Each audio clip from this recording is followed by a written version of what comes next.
Kumusta pa kayong lahat mga kaibigan, mga kamag-anak? Lalo na sa mga taga-subaybay sa aking channel. Maraming salamat sa inyo.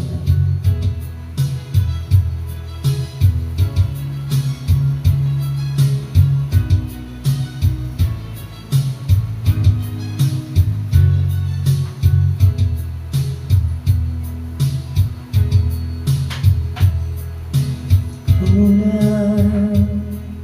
makita ang iyong mga mata,